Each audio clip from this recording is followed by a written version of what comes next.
Alô, amigos, bem-vindos ao Gente que Fala, sempre ao vivo, de meio-dia a 1 pela Rádio Trianon, AM 740 São Paulo, Rádio Universal, AM 810 Santos.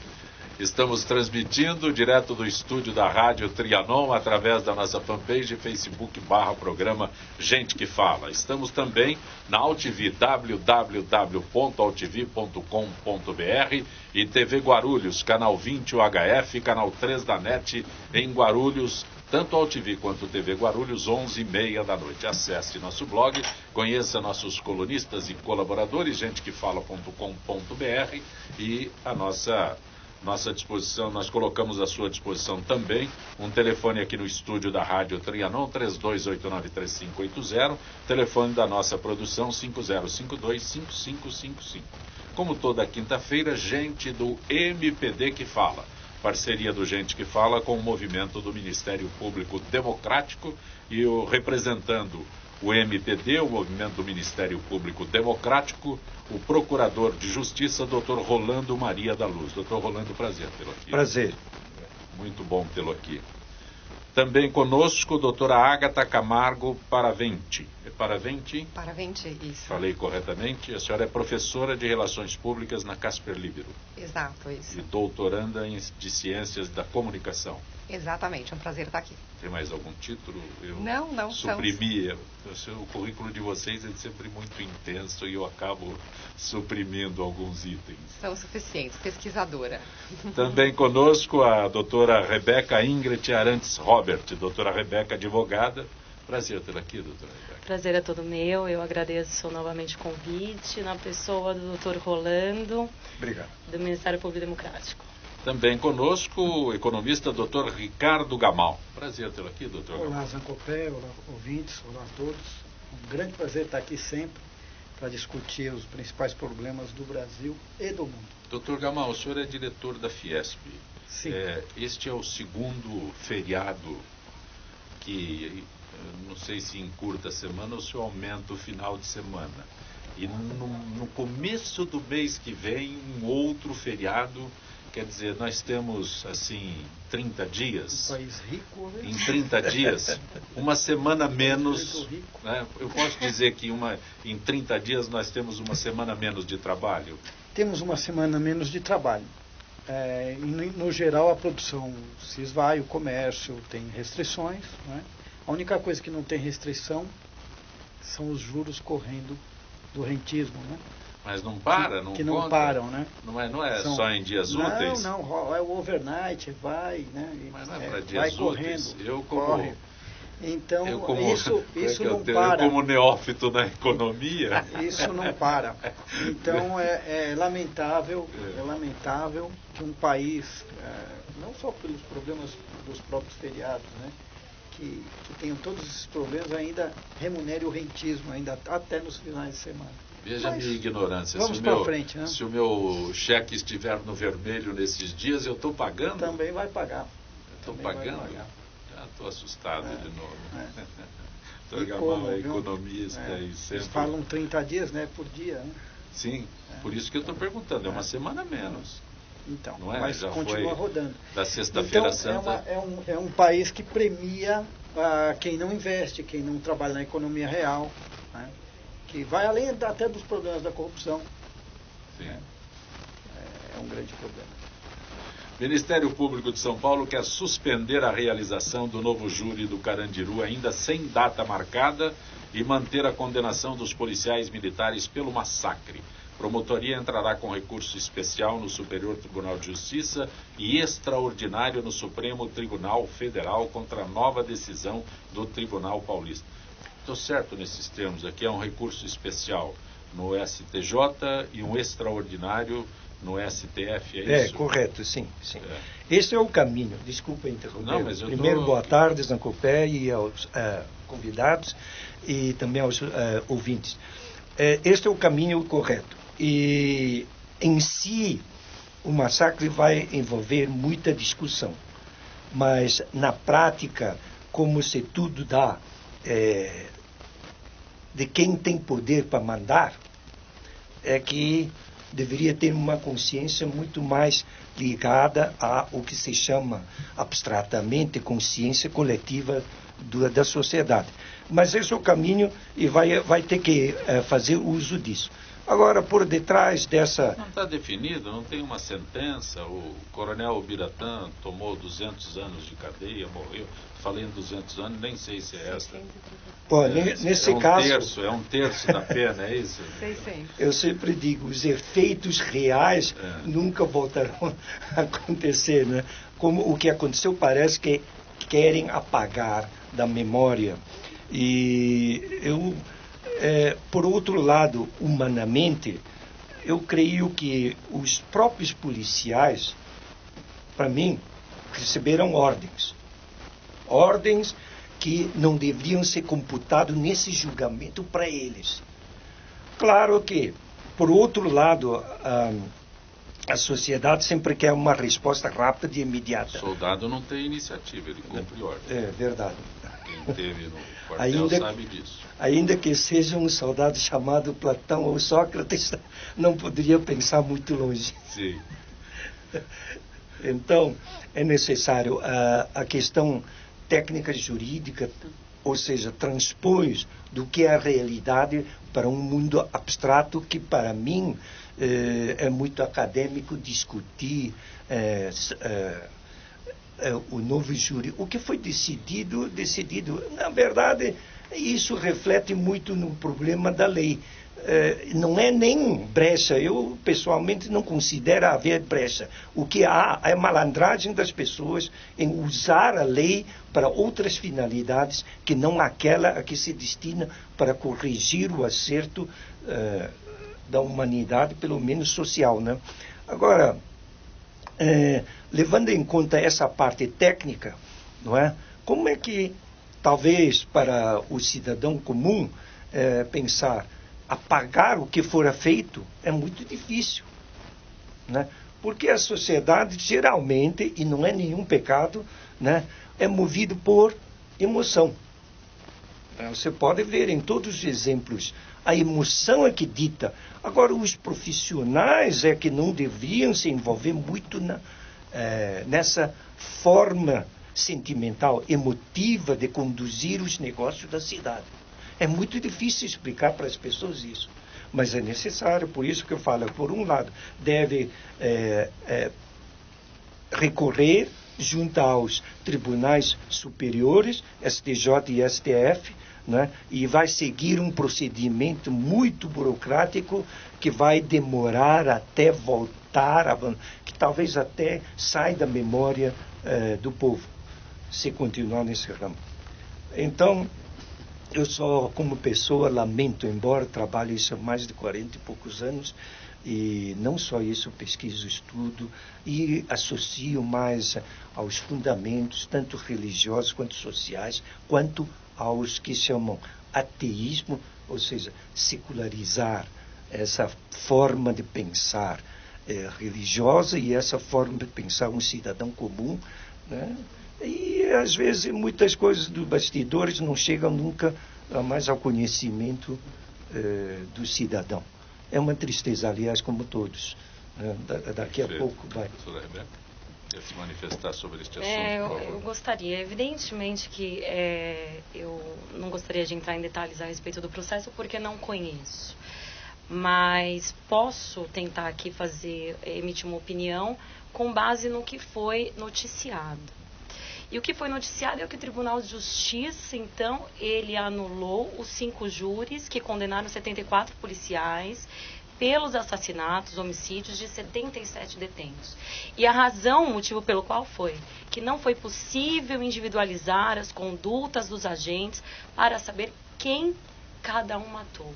Se não foi possível individualizar, eu entendo que foi muito bem o Tribunal de Justiça de São Paulo. Não é? Essa foi a defesa apresentada pelos agentes e o Tribunal de Justiça cumpriu o seu papel no duplo grau de jurisdição, que é então a sua análise depois desse júri ter estabelecido sim uma sentença, mas ela ainda não foi definitiva a tal ponto de que o Tribunal de Justiça pode sim rever essa decisão. Existe, de fato, aquele princípio de que o júri é soberano e a decisão também, mas ainda assim é cabível a análise por um órgão superior. Não há mais aquele pedido que já existia anteriormente na legislação, mas desde 2008 não existe mais, que é o protesto pelo novo júri. Mas se havia, então, protesto pelo novo júri, existe o duplo grau de jurisdição, quer dizer que a decisão do júri ela é definitiva até que uma outra decisão possa modificá-la, existindo embasamento legal e de acordo com a prova dos autos. Que nesse caso eu não posso emitir opinião.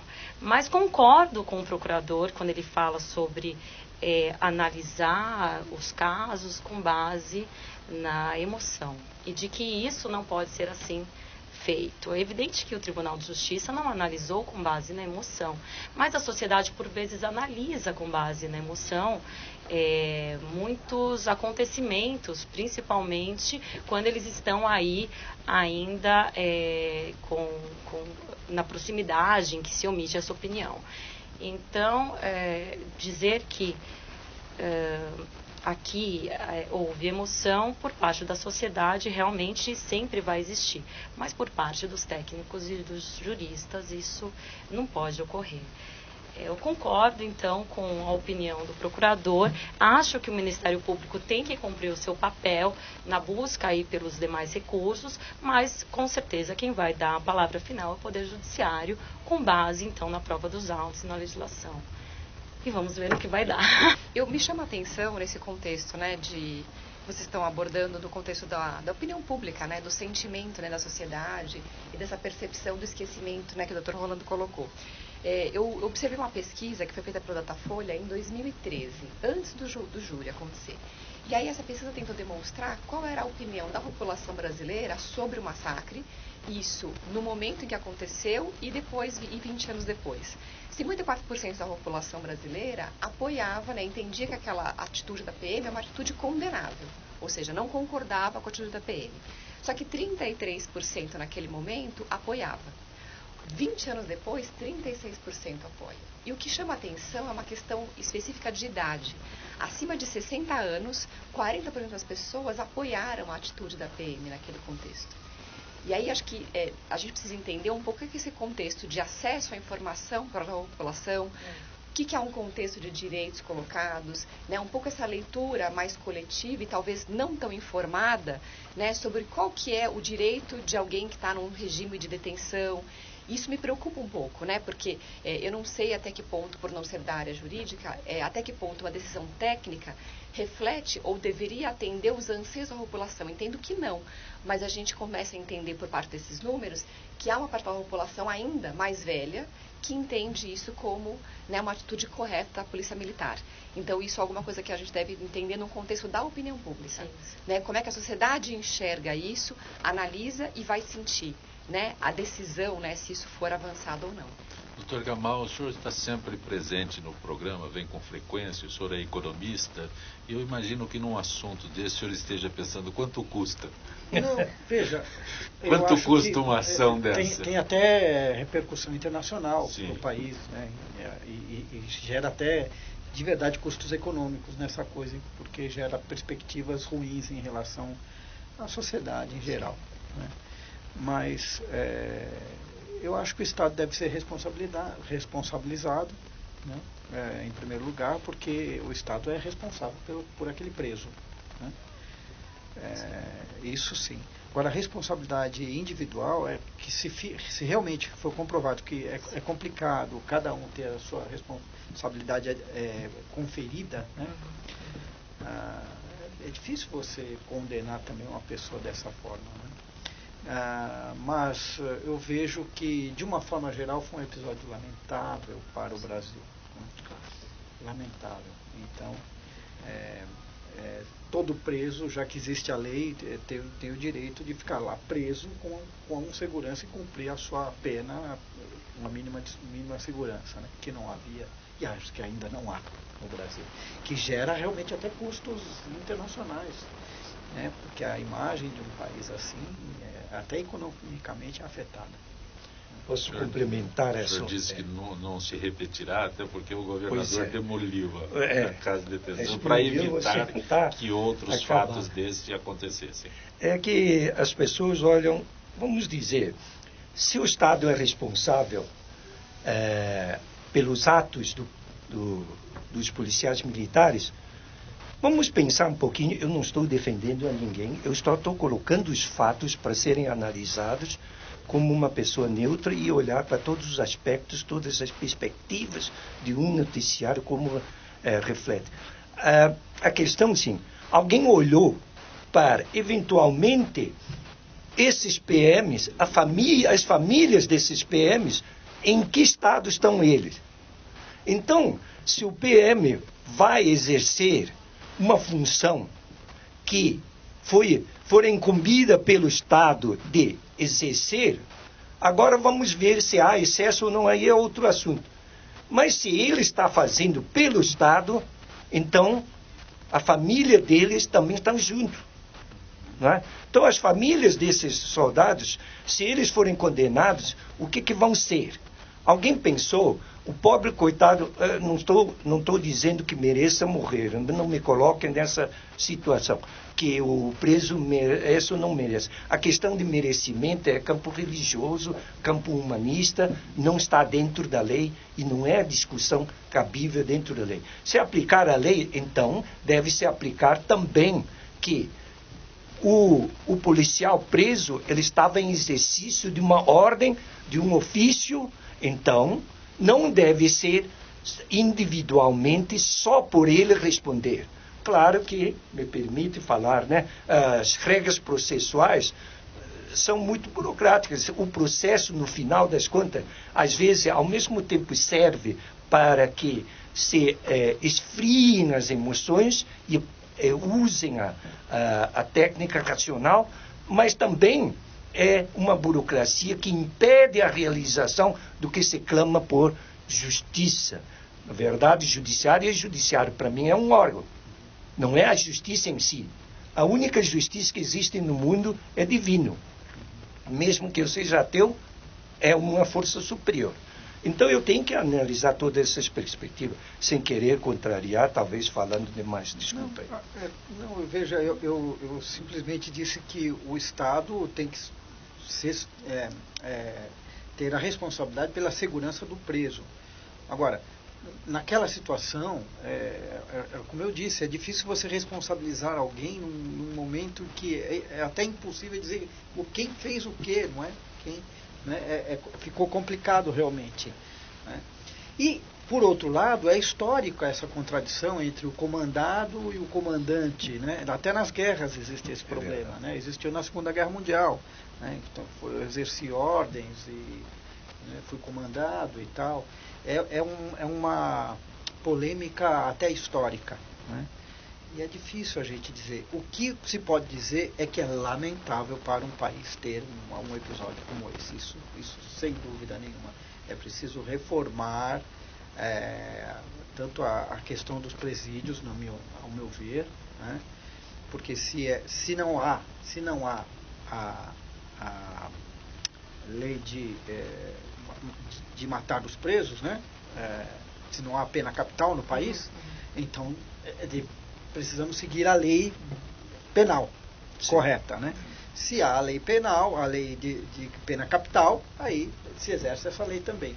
Mas no Estado de Direito, creio que pegou muito mal para o país nesse sentido. Né? Eu concordo. Mas a responsabilidade individual, concordo realmente que é muito difícil você estabelecer, e até por conta desse problema do comandante e do comandado, que é um problema histórico, existiu na Segunda Guerra Mundial também. Essa foi a declaração do Biratão ao assumir tudo, né? Os comandados não tem como assumir um problema grande, né? As ordens do comandante. Então, fica complicado. Quantos anos ele recebeu? 634, se eu não me engano, não tenho, hein? Não, mas eu falei 200 e eu fui bondoso.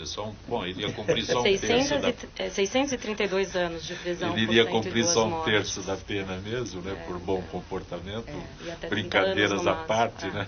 Já imagina julgar aqueles soldados romanos que levaram Cristo? Sim.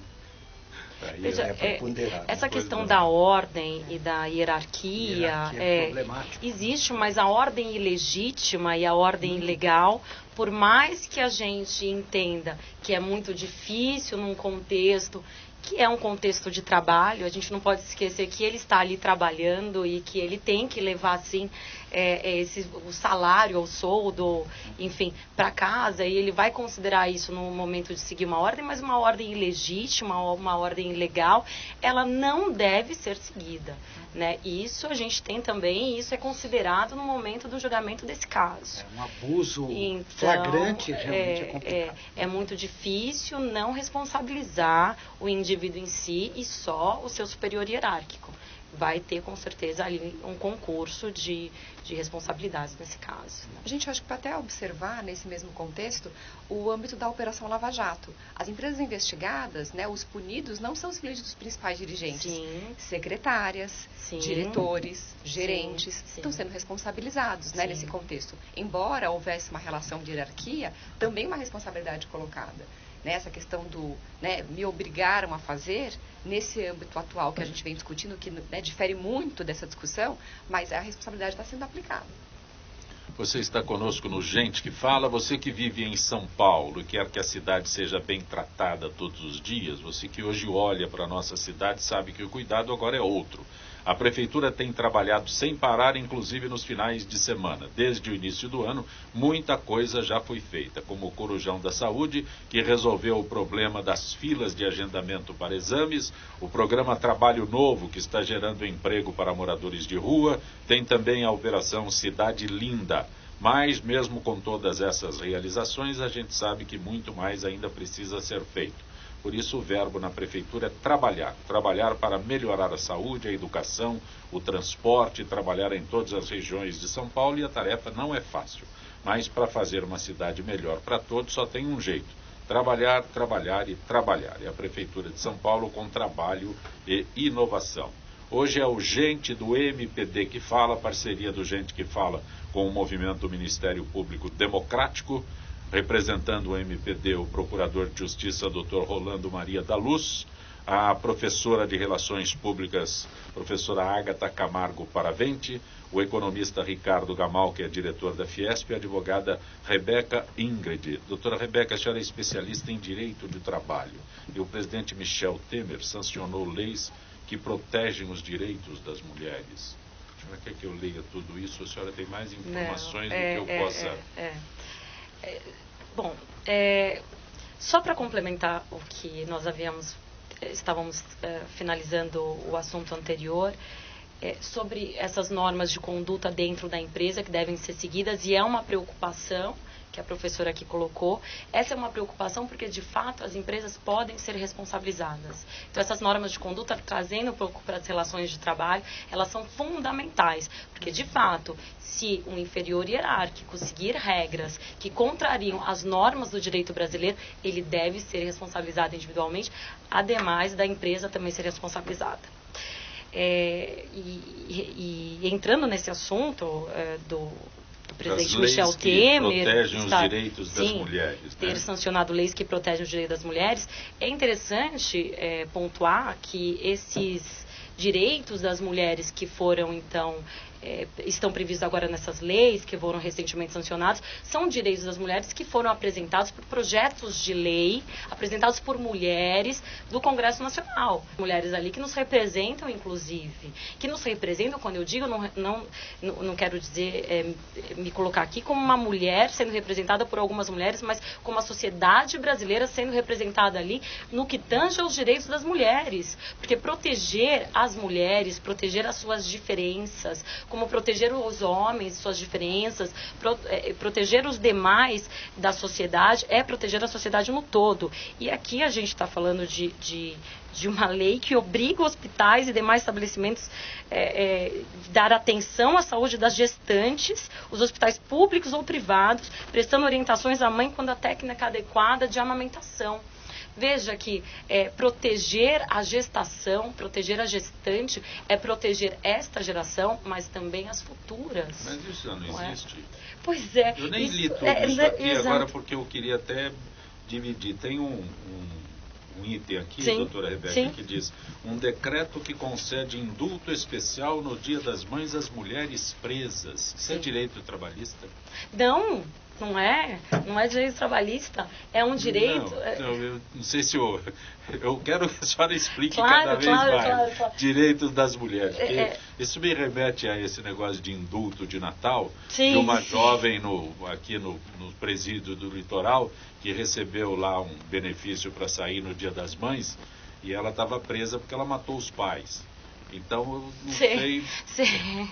O doutor Rolando deve conhecer bem o caso, mas, sabe, eu estou perguntando, estou misturando as coisas que eu preciso que a senhora esclareça. Veja, as ações afirmativas são todas aquelas ações que visam a modificar uma realidade social. No Brasil, existe, sim, uma carência de legislação na proteção das mulheres, na proteção da gestação, na proteção da família, com um olhar dirigido à mulher. Então, realmente, uma lei que sanciona um indulto para as mulheres saírem no dia...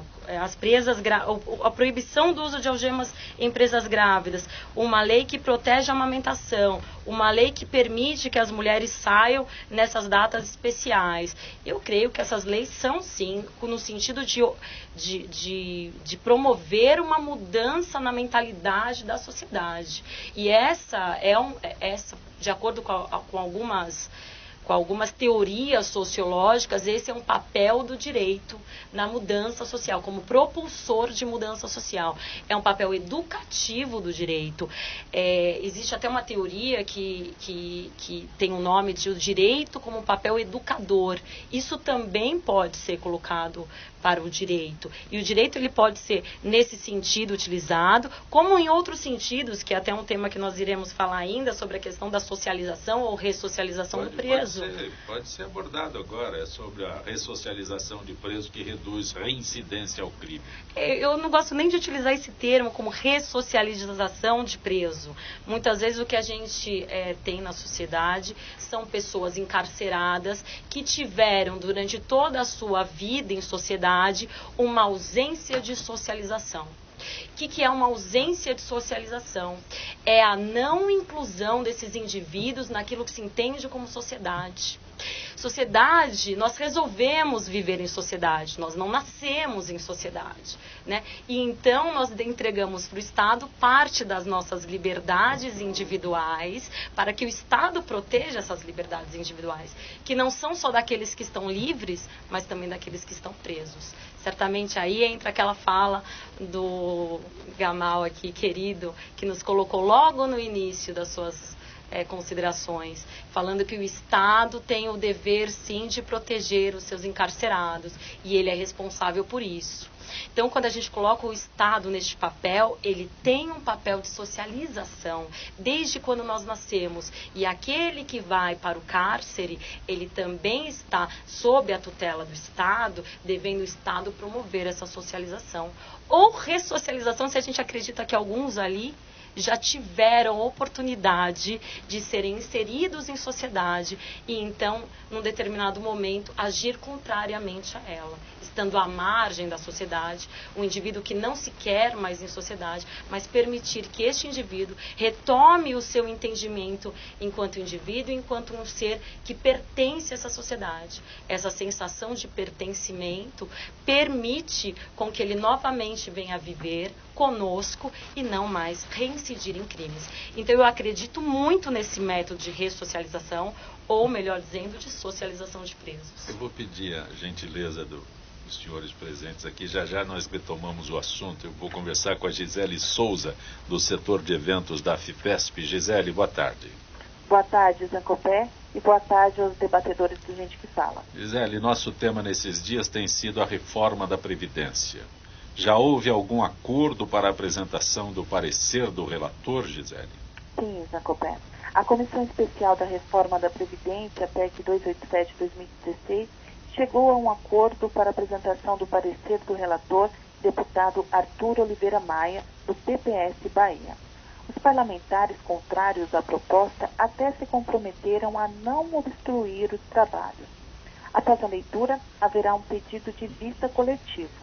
O debate terá início na próxima terça-feira, dia 25, podendo ser estendido até quinta-feira, dia 27. A votação na comissão especial deverá acontecer a partir do dia 2 de maio. E como está caminhando a tramitação dessa PEC? Ontem, Arthur Oliveira Maia apresentou uma versão preliminar do relatório, fixando a idade mínima de aposentadoria em 62 anos para as mulheres e 65 anos para os homens, após um período de transição de 20 anos. Ou seja, o aumento seria progressivo, começando em 53 e 55 anos, respectivamente, na data da promulgação da emenda. O texto mantém em 25 anos o tempo mínimo de contribuição para o acesso aos benefícios, que será igual a 70% da média de todos os salários de contribuição desde julho de 1994.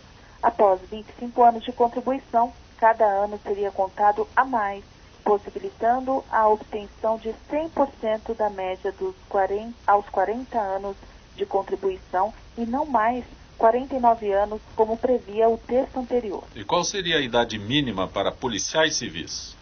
O relator da Comissão Especial da Reforma da Previdência informou que há pouco que seu parecer prevê a idade mínima de 55 anos para a aposentadoria dos policiais civis.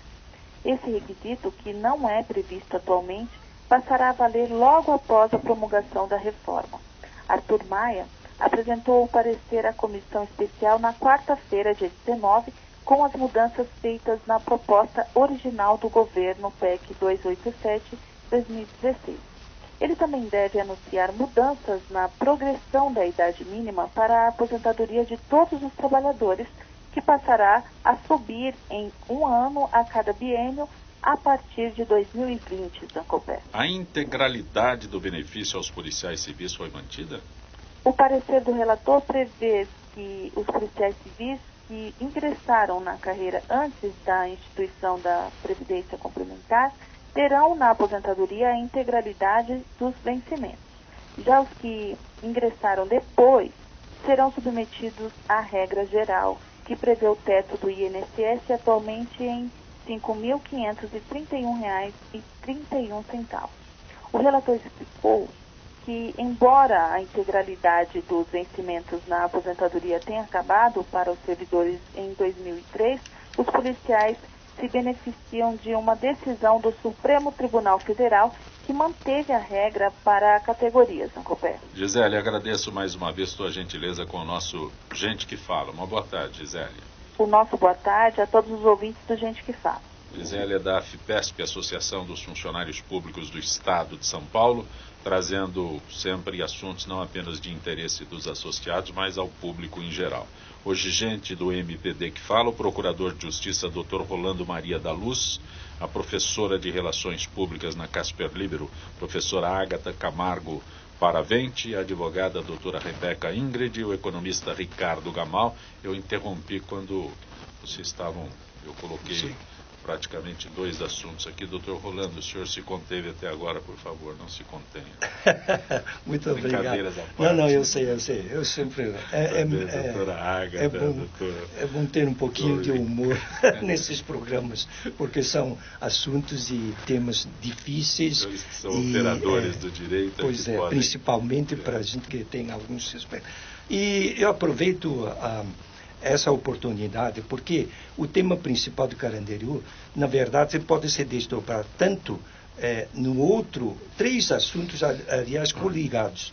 Né? O problema da PAC, ressocialização, o Lava Jato e presidência que sanciona leis sobre direito. A questão, eu quero chamar a atenção apenas o seguinte...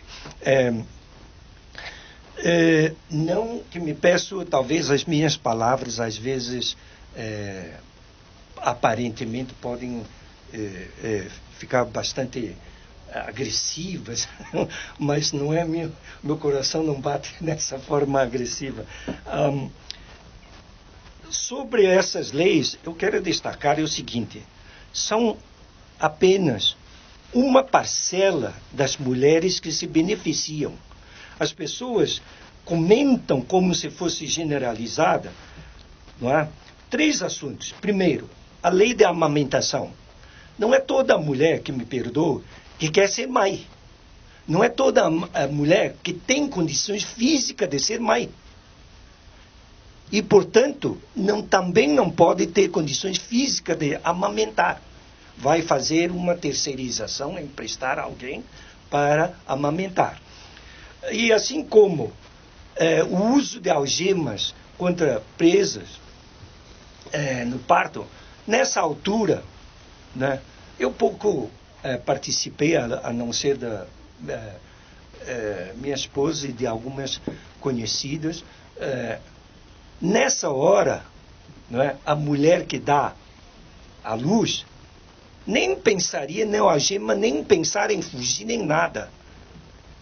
Não é? Está ali, está pensando, talvez não fosse absoluto, do amor que vai gerar, a criança que vai gerar, independentemente do sexo masculino ou feminino. Então é impossível querer tornar essas regras sancionadas como se fosse uma generalização. E tem mais, se você colocar, não é, em confronto o indulto das pessoas que tiveram condenação, é geral, tanto homem quanto mulher. É muito inferior ao número dos homens. Então, nessa proporcionalidade, quando se fala em indulto, não é geral, tanto para homem quanto para mulher. Agora, criar uma especificidade só para mulheres está cada vez afastando do que seria geral. Então, o que se vê hoje em dia, as pessoas pegam um caso esporádico, isolado, e querem fazer da generalização. Ora, eu não sou contra, não é, indulto extensivo às mulheres, mas tem condições, tem requisitos para serem. Agora, querer sustentar essa abstração como se fosse ressocialização.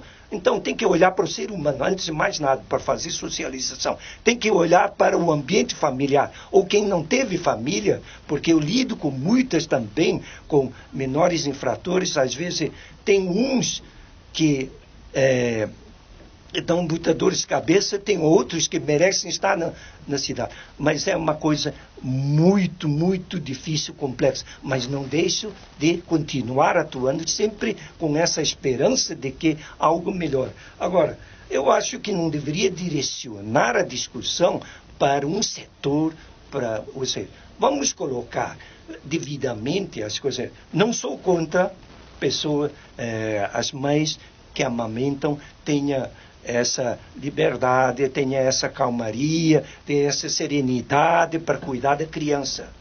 Eu creio que, salvo raro, né, eu não consigo penetrar na cabeça de nenhum ser humano para dizer que a mulher que amamenta a filha possa ainda pensar. Pode haver. Pode ainda pensar em como fugir ou driblar a lei. Ele está olhando para um ser que está nos seus braços amamentando. Eu não creio que tem cabeça, talvez tenha, mas deveria ser raridade, para pensar em outras coisas, não aquele ser que está nas mãos. Ora, acho que se as leis, na sua aplicação pelos seres humanos, tudo é questão do ser humano. A questão é a educação e o pensar do ser humano. Não é o problema da lei. A lei não tem olhos, não tem boca, não tem cabeça, não tem cérebro. São leis que as pessoas agem por intermédio da lei. Lei é instrumento, assim como o ser humano é instrumento da atuação da lei. Mas a doutora Rebeca, a professora Ágata, o economista Ricardo Gamal, quando eu ressaltei isso daí, eu fico lendo um texto desse, eu imagino que tudo isso já exista. Infelizmente não. Parece óbvio. Mas infelizmente não. Uma mãe que vai...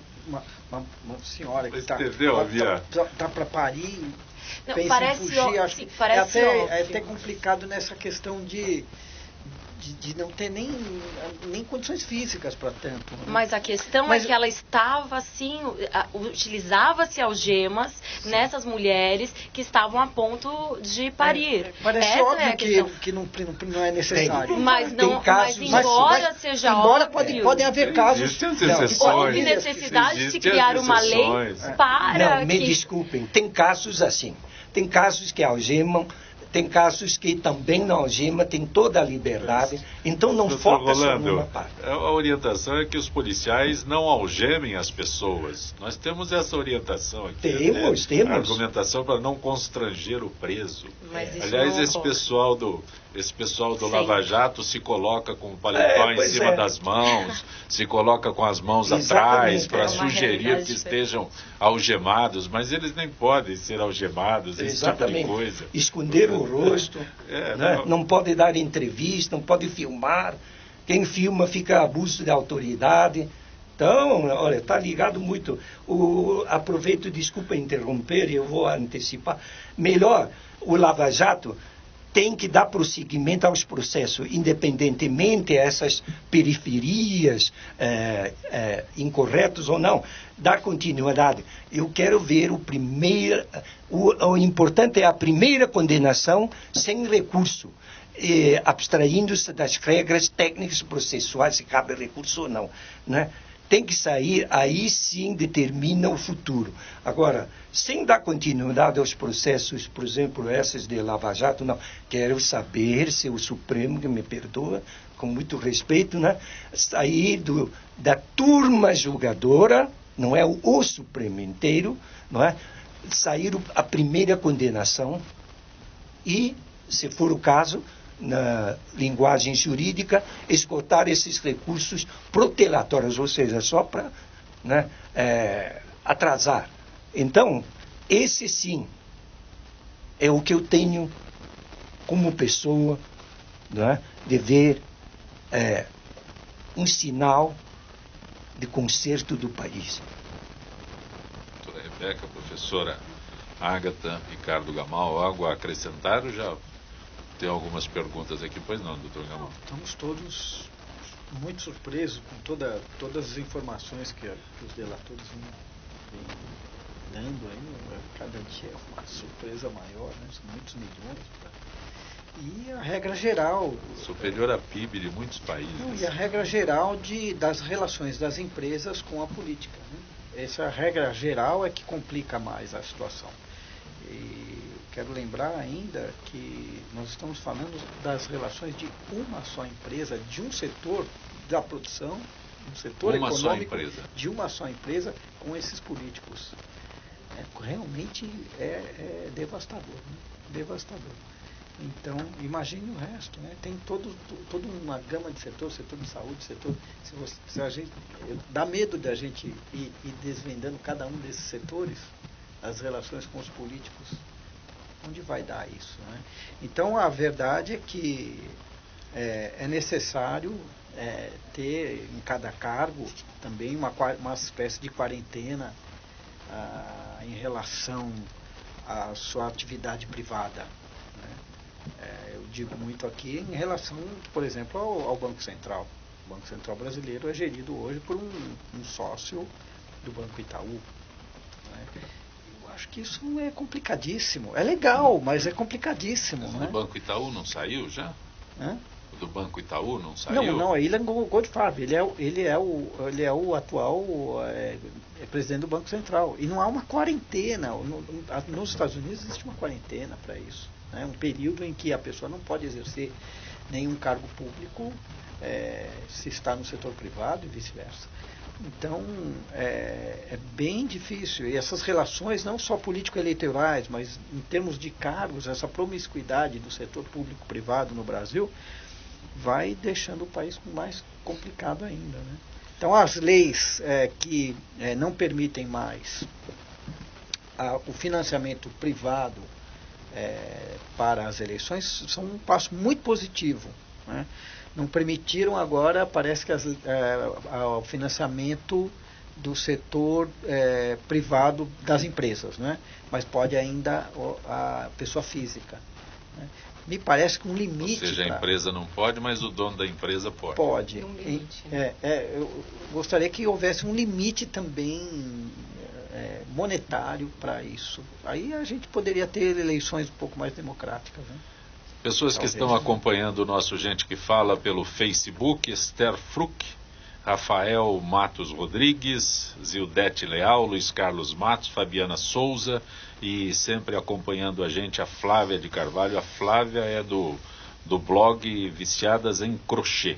Ela está no Rio, a Wanda em Paris e nós temos no mundo todo, são 240 mil seguidores do blog. Lembro poucos aqui, mas Marília, Manaus, Bauru, cidades no mundo todo tem Viciadas em Crochê. Eu nem sei como é que faz crochê. Outro dia a moça me explicou a diferença de crochê para tricô aqui. Uma é com 2 agulhas, a outra é só com 1 agulha. Mas João Lima de Mogi das Cruzes. João, grato pela tua visita aqui à Rádio Trianon e ao Gente que Fala, o João Lima. Doutora Rebeca Juliana da Pompeia pergunta qual o ponto mais crítico da reforma trabalhista.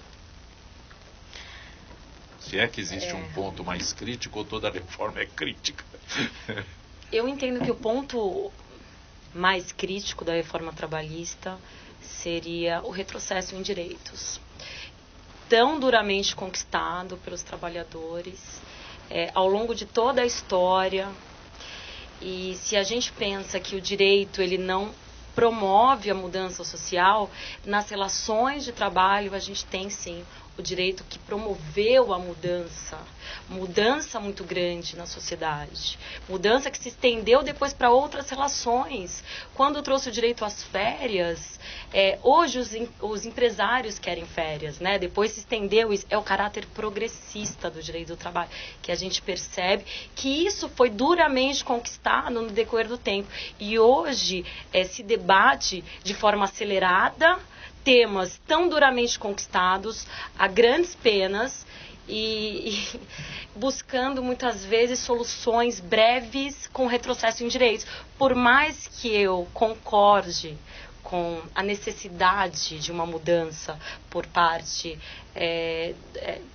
do Congresso Nacional, com relação à reforma trabalhista ser necessária para que a gente promova um crescimento econômico e um crescimento também visando o investimento de capital estrangeiro cada vez maior no Brasil, por uma necessidade mesmo que nós temos de movimentar essa economia, nós não podemos nos esquecer daquilo que foi e que é fundamental para que essa relação do trabalho não seja precarizada, porque atrás das relações de trabalho estão os indivíduos que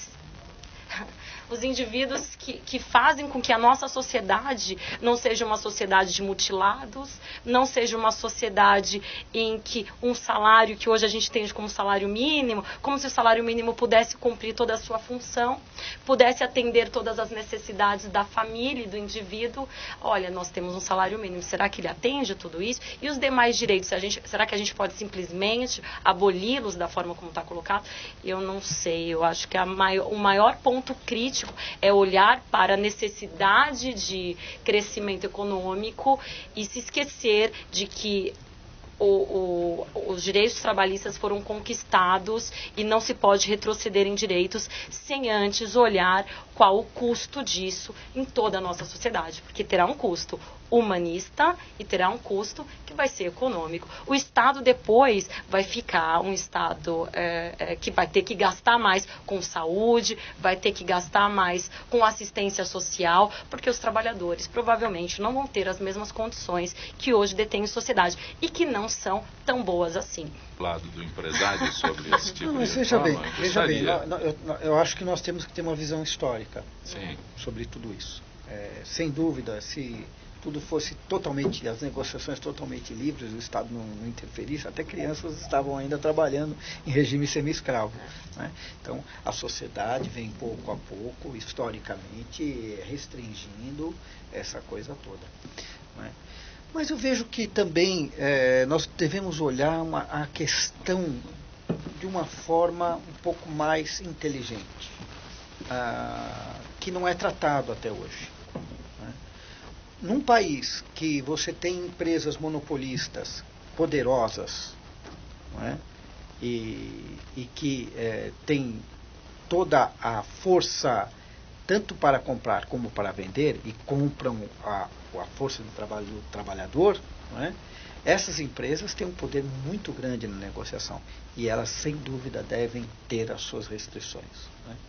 Mas eu creio que a lei trabalhista pode ter também algumas nuances em relação ao tamanho das empresas, né? Então, a pequeníssima empresa, a pequena empresa e a grande empresa têm um poder muito diferente de negociação umas com as outras, né? Eu acho que a lei deveria ter uma flexibilidade neste sentido. Até ajudaria essas empresas pequenas crescerem e o emprego aumentar nessas empresas. Porém, as empresas do grande capital, né, que estão muito poderosas, realmente a restrição, o Estado deve entrar com maior força com essas empresas. Essa é a minha visão, né? Alguma flexibilização e modernização neste sentido nós poderemos ter, não é? Claro que existem algumas coisas que travam o crescimento e o emprego, mas o Brasil vai por um caminho que, de verdade, não vejo que esse seja o caminho das reformas trabalhistas, de previdência, o caminho fundamental. Podem ter ajustes aqui e ali, claro, mas o fundamental é rompermos com um ciclo que o país vem vivendo. Que ciclo é este? O Brasil viveu vários ciclos. Da cana, o ciclo do café, o ciclo do ouro, né? E hoje nós vivemos um ciclo lamentável, que reflete talvez todos esses ciclos juntos, que é o ciclo do rentismo, claro. Que é o ciclo em que o capital financeiro faz dinheiro do próprio dinheiro à custa da sociedade. Então, sem gerar emprego. Sem gerar nada, né? Nenhum alfinete. Então, este ciclo já dura 30 anos, e ele está esgotado, né? As pessoas dão a impressão que agora sim vamos na reforma trabalhista, vamos na reforma, mas realmente eu acho que esse não é o ponto. Um país que paga 400 bilhões de reais por ano de juros para os bancos, ou seja, o Estado arrecada os seus impostos e paga esses juros aos bancos e ao setor financeiro de uma forma geral, não pode ir para frente. Um país, uma nação que faz do dinheiro, próprio dinheiro, sem que esteja intermediário entre o lucro e o mais lucro, a produção, o comércio, não pode ir para frente. Isso vai se esgotar. Já está esgotado. Seria uma reforma financeira, então? Não, então, veja, primeiro que existem 5 bancos, 4 bancos hoje em dia, né? É preciso ter a próprio presidente Temer agora não sancionou uma lei que passou no Senado e no Congresso sobre a pequena empresa de crédito, né? Camarada que tem ali, que formou lá o seu dinheiro, 1 milhão, 2 milhões de reais, e quer emprestar para o vizinho, no seu... E essa empresa foi proibida de existir, né? Talvez o lobby dos próprios bancos proibiu, foi muito forte para que o presidente não sancionasse essa lei, né? Então, esse país está envolvido neste contexto, deste ciclo. E este ciclo ele está esgotado totalmente, né? Porque os juros são tão altos que não geram negócios. As pessoas que têm dinheiro não vão com o seu capital à realidade, ao setor real da economia, ao produtivo, e cada vez mais isso acontece. E a recessão aumentando, a arrecadação caindo. Agora mesmo o governo anunciou um déficit de mais 58 bilhões, porque a arrecadação não sobe, não vai subir. É como uma vaquinha, você vai tirando leitinho, de repente tem um pouco de sangue, daqui a pouco vem só sangue, e ela vai para o brejo, a economia vai travar, é inevitável. Este ciclo do rentismo está esgotado totalmente. Creio que essas reformas não ajudarão muita coisa, pode dar um alívio aqui e ali, pontual apenas, mas no geral, se o país não romper com este ciclo, a cada 10 anos são 4 trilhões de reais que vão embora. É uma nação que não se forma. É uma Odebrecht que a nação não, são 4 trilhões. Odebrecht é ainda pouco perto disso. Perfeito. Então eu vejo que o rentismo, sim, que é o último ciclo que a nação brasileira está enfrentando para se tornar uma nação de verdade, esse tem que ser rompido. Perfeito. E eu não sei como, quem é que vai romper com isso, se é alguém da esquerda ou da direita, mas esse é um ciclo que está esgotado totalmente.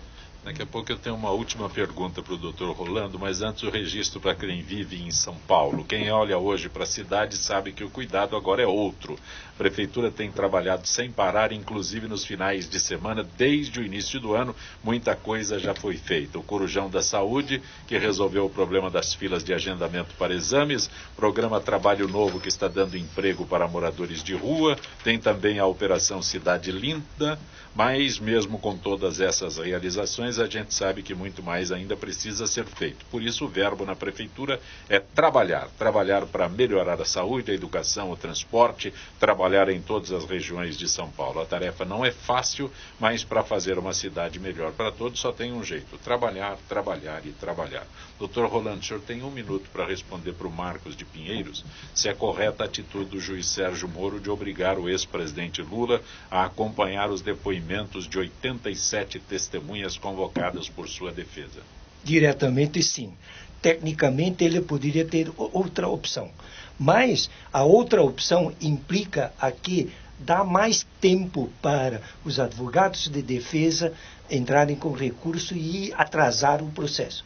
Então, acho que a decisão dele é corretíssima, e ao mesmo tempo o investigado, ou eu não posso, eu chamo de réu, mas réu não é condição de condenado, tá? Tem que estar presente para ouvir. Já que os advogados de defesa dele arrolou tantos, então que esteja presente para ouvir. E também o juiz tem direito de indeferir perguntas impertinentes e insolentes, não é? Protelatórios, ou seja, aqueles que atrasam, não é? Indeferir. O máximo consta na ata da audiência que foi feita essa pergunta e foi indeferida. Está dentro do poder jurisdicional do juiz. Poder jurisdicional é o poder de decidir de Sérgio Moro. Então, eu acho que está corretíssimo. Se imaginar, antes de ele tomar essa decisão, embora algumas pessoas criticam, é claro, sempre tem críticas, você pode fazer bem, fazer o mal, sempre tem críticas. Eu imagino que ele deve ter pensado nessas duas opções. E ele fez essa última de autorizar a oitiva tantas testemunhas, porque ele ainda tem o poder de indeferir ou de substituir essas testemunhas por outras provas que serão analisadas no conjunto. Não vai ser só por um ou outro testemunha que tem que esclarecer sobre os fatos. Não tem que esclarecer se o réu é boa pessoa ou é... Isso não importa, isso é uma filigrana jurídica. A questão está nas mãos do juiz, eu acho que ele está certíssimo. Rolando, nunca imaginei que um dia eu chegaria aqui e falasse: doutor Rolando, o senhor não fala mais, o senhor é procurador de justiça. Brincadeiras à parte, acabou o nosso tempo. Doutor Ricardo Gamal, é muito bom tê-lo aqui no nosso prazer Gente que Fala. Prazer sempre estar aqui, Zé Copé, um prazer muito grande. Doutora Rebeca Ingrid, grato por ter vindo ao nosso Gente que Fala. Eu que agradeço. Professora Ágata Camargo Paravente, muito bom tê-la aqui. Obrigada por Prendeu o caminho, retorne outras vezes. E o doutor Rolando Maria da Luz, brincadeiras à parte. Não, é muito... Nosso programa Gente do MPD que Fala só é possível graças aos procuradores de justiça que integram o MPD, que me permite, inclusive, fazer esta brincadeira no final. Não, é muito... Mas o relógio é cruel. Não, mas é muito gratificante. Cada vez mais eu estou mais esclarecido, mais, entre aspas, engajado nos problemas sociais, que a gente tem oportunidade de falar o que poderia, se não for uma coisa... bondosa ou não, pelo menos uma explicação para a sociedade que às vezes não consegue entender isto ou aquilo, né? Então é uma oportunidade que o MPD agradece a todos, principalmente os ouvintes que nos acompanham. Gente do MPD que Fala tem a direção-geral do jornalista Fausto Camunha, a diretora de produção Zenilda Salvato. Estaremos de volta amanhã, meio-dia. Gratos, até lá.